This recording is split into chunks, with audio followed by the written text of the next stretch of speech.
Investir ailleurs qu'aux États-Unis, c'est perdre du rendement. Les boîtes américaines sont déjà mondiales, alors pourquoi diversifier? Les investisseurs du monde entier se battent sur ces questions depuis des décennies. Alors, aujourd'hui, le MSCI World et le S&P 500 règlent leurs comptes.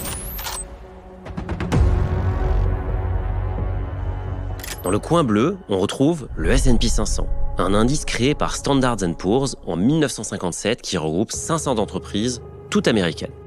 Globalement, c'est la référence historique du marché américain puisqu'il représente près de 80% de la capitalisation boursière américaine. Son style, concentré et agressif. Ses 10 meilleures valeurs représentent à ce jour pas moins de 40% de sa capitalisation totale.